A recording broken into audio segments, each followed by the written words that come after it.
Have you ever noticed something strange about love? It can make even the smartest person act a little irrational. You promise yourself that this time you won't text first, you won't check their profile, and you'll focus on your own life. But somehow, 5 minutes later, you're staring at your phone like it holds the answer to every question in your life. And when their message finally appears, your mood instantly changes. One second you feel bored and restless, and the next second you feel like the happiest person on earth. If that doesn't sound a little like an addiction, then what does? Love has a strange way of slowly taking control of our thoughts. When someone starts to matter to us, we begin to notice the smallest things. We read their messages again and again, trying to understand the meaning behind every word.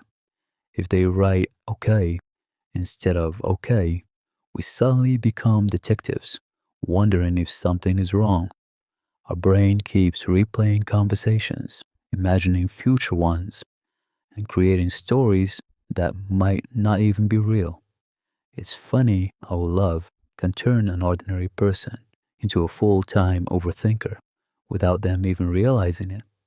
There is actually a reason why this happens. When we feel love or attraction, our brain releases chemicals like dopamine, the same chemical that creates feelings of pleasure and reward. It's the same system that makes people enjoy things like chocolate, social media, or winning a game. That's why seeing the name of someone you like on your phone can feel so exciting. Your brain reacts as if it just received a reward. But the tricky part is that the brain doesn't just enjoy the reward, it starts craving it. This is where love begins to feel like an addiction. When that person is around, everything feels wonderful. But when they are not there, your mind starts searching for the next moment of attention. You wait for their message, their call, or even a small sign that they are thinking about you. And if that moment doesn't come, you feel restless. You might tell yourself that you don't care, but somehow you still check their online status or reread old chats just to feel close to them again. Almost everyone has experienced something like this at least once. You know that one person who takes hours to reply, yet the moment they text you, you answer within seconds. Your friends might even warn you about them, telling you that this person is not treating you well. But when you like someone, your brain becomes their personal lawyer. You find excuses for everything they do. If they don't reply, you think they must be busy. If they cancel plans, you believe something important must have happened. But if someone else did the same thing, you would probably call it rude behavior. Another interesting thing about love is that unpredictability can make the feeling even stronger. If someone always replies quickly, it feels good, but it becomes normal. However, if someone replies quickly sometimes and disappears other times, your brain becomes more curious and attached. It's like playing a small emotional lottery.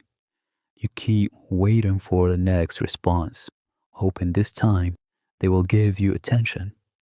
Humans are surprisingly bad at resisting this kind of emotional uncertainty.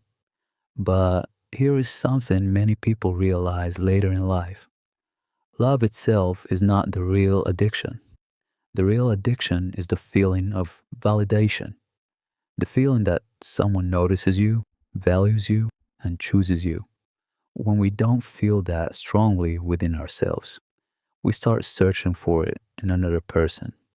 That's why some people move on quickly, while others stay emotionally stuck for a long time. It's not always about how strong the love was. Sometimes it's about how deeply we depended on that person for our happiness. Healthy love feels calm and stable. Addictive love feels intense and unpredictable, like a roller coaster that never stops. One day, I feel excited and hopeful, and the next day, you feel confused just because of a short message or a delayed reply. If you have ever stayed awake late at night, staring at your phone, waiting for someone who said they would text you later, then you already know what this feeling is like. The good news is that understanding this changes everything. When you realize how your mind works, you slowly stop chasing attention and stop overanalyzing every small detail. You begin to see that real love is not supposed to make you feel anxious or uncertain all the time. Real love feels peaceful. It doesn't turn every message into a mystery or every silence into a problem. Maybe that is the biggest difference between love and addiction. Addiction makes you lose yourself while trying to hold on to someone. Love allows you to stay yourself while being with someone. And the next time your phone buzzes and your heart suddenly beats faster, take a small moment to ask yourself a simple question. Is this truly love, or is it just the powerful addiction of feeling wanted?